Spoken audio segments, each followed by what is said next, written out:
Oh, we've got another nice day today. We've had some heavy showers on and off, which is creating a lot of atmosphere in the air. So I'm hopeful of going out and making the most of this lovely evening and getting a nice photograph. I've checked my my weather app, my Meteoearth. It's not really a weather app, but what it does do is give you an accurate representation of cloud cover, and it looks like at sunset tonight we've got some nice clouds, not on the west but on the east. So if my back is to the setting sun, there's a potential of some lovely golden or pink hues in the sky. That's what I'm thinking. But I wanted to address something. In this video I'd really like to talk about focus. Now this is not a tutorial. I don't want you to think that this is a tutorial. What this is me doing a few tests so I can answer a few questions that I actually have myself. Well,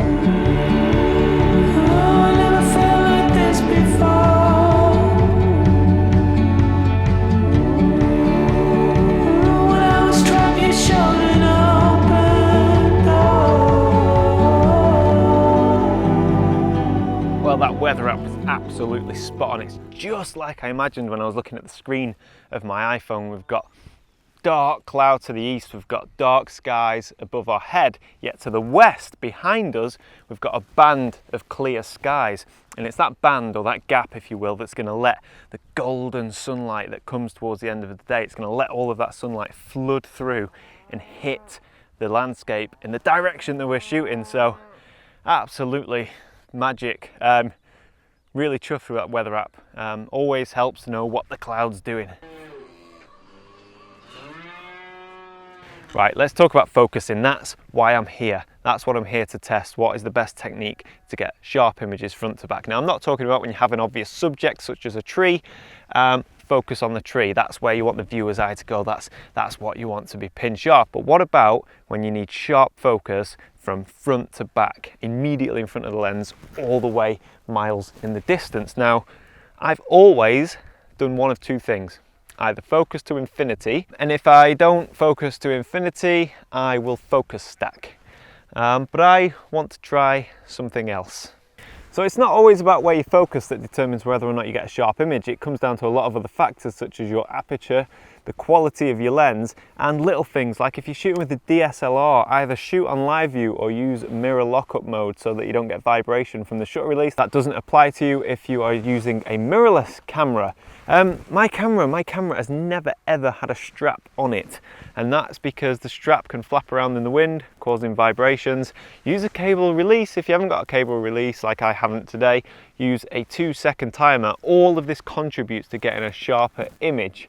All right, I've framed my composition now. We've got this lovely leading line, Hadrian's Wall, taking you round up the hill to the trees and to the distant landscape. The sun's just starting to break through that tiny gap in the clouds, so soon it's all going to light up and it should be absolutely magic. I want to talk you through what I'm doing. Remember guys, I can't stress this enough, it's not a tutorial. I just want to test a couple of different methods because I get asked this question so much about how do you get sharp images front to back. So I want to try a couple of things. Basically, I want to focus to infinity for one image. The second image I want to use the hyperfocal distance, which basically is the precise focal distance from the lens at a given aperture, which means that everything in the frame's acceptably sharp, more or less. There's more science to it than that, I don't know.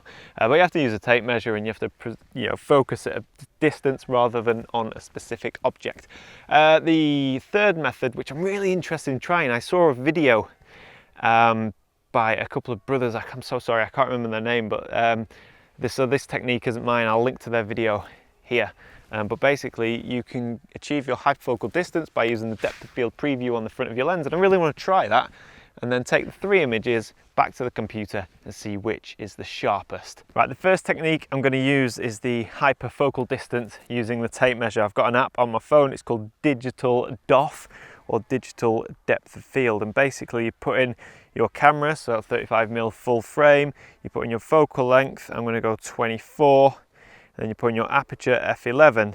Okay, and this app tells me that the hyperfocal distance is 5 feet 8.7 inches. So you can see how precise that is. In theory, if I focus at this exact point, everything should be sharp. But we're forgetting a key word. Everything should be acceptably sharp.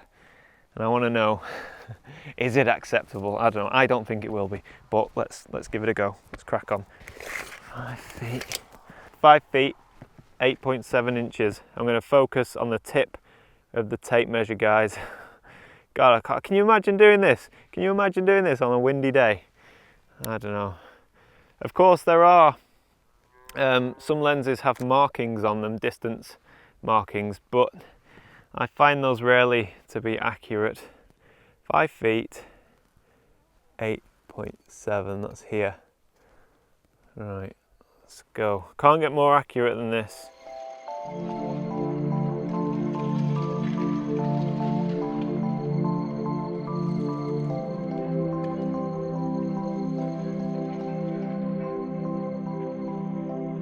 Right, so hyperfocal distance is set. The sun has come out and we have gorgeous, gorgeous light.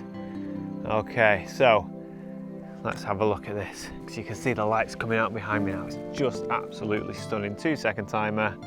First image, hyperfocal. Next thing I'm going to do, so image number 2 will be focus to infinity. Okay, the sun's getting a bit brighter now. There we go, that is infinity. Okay, the next technique I'm going to use is hyperfocal distance, but by using the depth of field preview on the back of your DSLR. Basically, the way this works is when you look at live view on your camera, your aperture is wide open, so it's difficult to actually judge the depth of field, unless of course you're shooting at your widest aperture. But when you're shooting at f11, the live view doesn't give you an accurate representation of your depth of field. But what you can do is close your aperture to whatever it's set at. So in this case, f11. So now what you're supposed to do is focus your lens to the closest distance.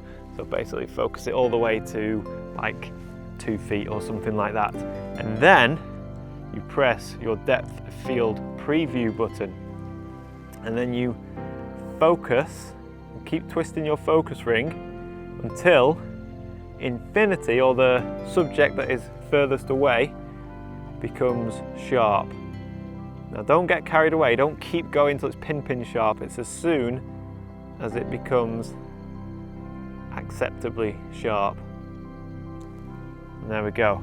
So now that should be that's a different technique of achieving your hyperfocal distance much quicker, much easier than the tape measure method. Here we go, third image, hyperfocal using depth of field preview. And I could tell you the image is absolutely stunning. I mean, look at the lights, it's so nice. And the best thing about this is,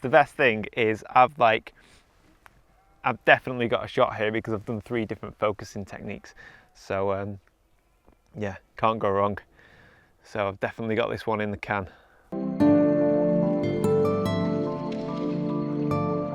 And that's it, the light has gone. Ugh. Sometimes you can tell when a sky is going to catch fire, and sometimes you just can't tell. Well, I am willing to bet 100 English pounds that that sky lights up hot red within the next 5 or 10 minutes. So I could run around trying to find a composition and maybe find something that's okay, but I've learned over the years to just put the camera away and enjoy these moments for what they are.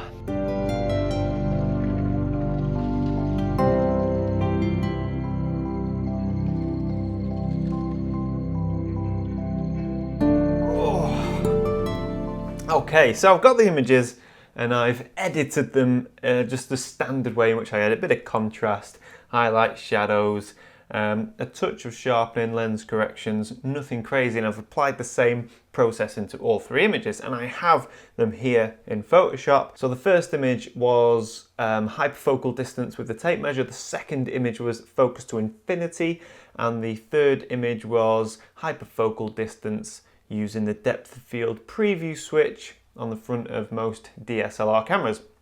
And I've got the images here in Photoshop. I've got them all open as separate layers so we can easily flick between them to compare the focus differences. Now, again, I said this earlier and I want to say it again. This isn't a tutorial, it's not a scientific test. Literally, I just wanted to go out and try this, and I do little things like this all the time, but I thought it would be great to film it. This video isn't designed to tell you what to do.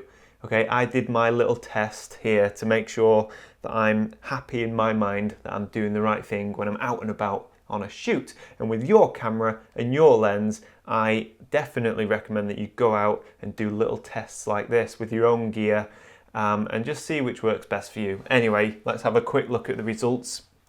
Let's go. Okay, first thing I want to look at is which of the three images is sharpest at the point of infinity. That's the furthest object away. Right, let's tell you what, let's go into 100%. Okay, 100%. This first image is the hyperfocal distance using the tape measure, and it is soft. It is soft, soft, soft. Look at this. This is really soft. So what we'll do is we'll now look at the infinity. I'm literally going to close this layer. We can look at the exact same image whereby we've focused the lens to infinity. Or effectively, we've focused on this hill, so it's going to be sharper. There we go. Look, it's so much sharper. Incredible. And now we're going to look at the image with where we used the hyperfocal distance, but we sort of calculated that, if you will, by using the depth of field preview button. And it's still sharp. I would say it's acceptably sharp. But it's not as sharp as infinity, and of course it's not, because infinity I focused on that point. Right, let's look at the near ground now. So this is the wall here, and this wall's going to lead away through the image. Now we're looking at the hyperfocal distance using the tape measure, and the foreground looks sharp. It looks acceptably sharp, not pin sharp, but acceptably sharp. Middle ground is soft, and then it falls right off as we go into the distance. Let's just do the same thing for infinity. Now remember, with infinity I focused at the very, very far point in the image, so the furthest away, or the furthest object away. So in theory the foreground should be really soft, but let's have a look. That is interesting. That is interesting. Hyperfocal distance, infinity. How is that possible? So infinity is miles sharper at the closest point to the lens. Well, maybe not the closest point, but certainly 15 feet in front of the lens. And at the closest point, they're quite similar. So infinity is sharp in the near ground, sharp in the middle ground, obviously sharp in the background. Now let's look at hyperfocal depth of field preview. Okay, sharp enough in the foreground, sharp enough in the middle ground, acceptably sharp. Okay, so that's not too bad, that's not too bad. Right, okay, so I think infinity is slightly sharper than the hyperfocal distance using the depth of field preview. What I can say now, this is the first time I've tried hyperfocal distance with the tape measure, so there is every chance I made a mistake. I like to say, this is not a scientific test. I'm just having a play. But I can say at this point, focusing on this image using the tape measure method doesn't work, didn't work for me. That image is soft at the background. I mean, it's not terrible, but it's not acceptable. I'd be disappointed, so I can get rid of that. Infinity is pin sharp throughout, and that is incredible considering you're focusing at the furthest point in the image.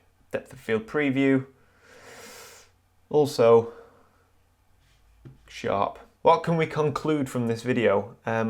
What I can conclude is that going out and shooting landscapes, especially using a wide lens, I mean this was shot at 24mm, going out and shooting landscapes, I have always, or you know, like 80% of the time, focused to infinity and got my shot. And it works a charm, as you can see. It just works. Certainly with this camera, this lens, and it also works really well with my Zeiss 21mm lens, and it also works well when I'm using longer focal lengths.